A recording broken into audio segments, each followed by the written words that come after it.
The war between heaven and hell is over, but angels and demons forgot about a little problem in between their homes. The barbarians were still out there causing destruction and eating everyone's food. They seemed unstoppable. They left the forest for last because they weren't really interested in nature. It was only a matter of time for them to arrive. Thankfully, a group of monsters was ready for them. They carried out a ritual to awaken the forces of nature. However, something that they thought would expel barbarians from their territory turned out to be something much bigger. It shook all of Petra and affected all the dynamics of all the elements in nature. We could just say that not everyone was happy with the result. Blossom Mythics. And in the midst of this chaos, life finds a way in the form of Blossom Mythics. These mighty creatures represent the forces of nature, good or evil, but always powerful and ready to fight. These are the most powerful monsters in the game for sure. I'm not sure how I feel calling them Blossom Mythics. It just sounds like there's going to be nature monsters. I'm sure the name will grow on me eventually. Also, towards the end of the Master Goldfield's era saga story, he and some other monsters did some sort of ritual which caused the start of a new era. And the monster that did the ritual was like Master Goldfield, Rock Druid, Nerida, Warmaster Zara, and Enrica and Telika. Okay, so it's confirmed that Nerida, Warmaster Zara, and Rock Druid are getting a mythic version in the Blossom era. So I wonder what other monsters are getting their own Blossom form. I would think there are a lot of nature monsters and any other monsters that were in the surrounding areas probably got a Blossom form. I just looked back at Master Goldfield's era saga story, and the monsters that potentially could get a Blossom form could be Master Shariza, General Shannara, Furka, General Nishant, Nectar. And what do these creatures need to stay strong and grow even further? Nectar. This new rank up substance will be key if you want your Blossom Mythics to thrive in a hostile environment. Yeah, I think Nectar is a good name for the new cells. Rank up Survival Dungeon. Buckle up, because you'll like this. If you want to fill your pouch with the sweet nectar, you can do so by participating in the Blossom Rank Up Survival Dungeon. There's no surprise here.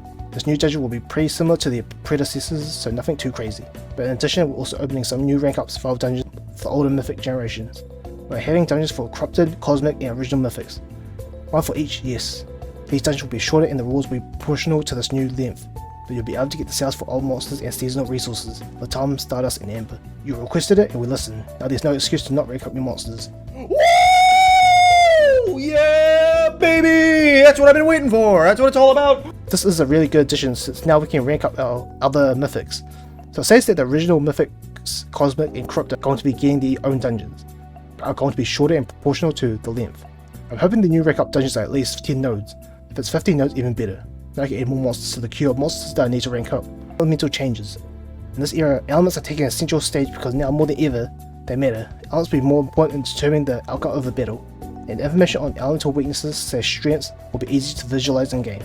For example, there's been a rebalance of the elemental weak / strong damage multipliers from times 0.5 to times 1.5 to times 0.5 to times 2.5. So if I read this correctly, strong damage multipliers are increasing from times 1. Times 2.5, which means that having an elemental advantage is more beneficial now so they can do more damage. This also means that torches can do significantly more damage as well. Ignite Curry does 20% damage of total life and times that by 2.5, which equals to 50%. So Ignite can literally kill you in 2 turns if you're a nature monster.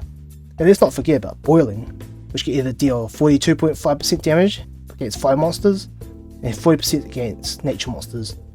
Hellfire can deal 25, 50% and 100% against earth monsters. Bane, which can deal 37.5, 50% and 62.5% against metal monsters. Blossom talents. And what do amazing monsters need? Incredible talents to pair with them. This era, the Blossom talents will amplify your monster's power with amazing perks and unique abilities. You already know by now these potentiators can make a huge difference in fights, so make sure you get them all. Hopefully the new Blossom talents are somewhat balanced compared to the Doomsday talents.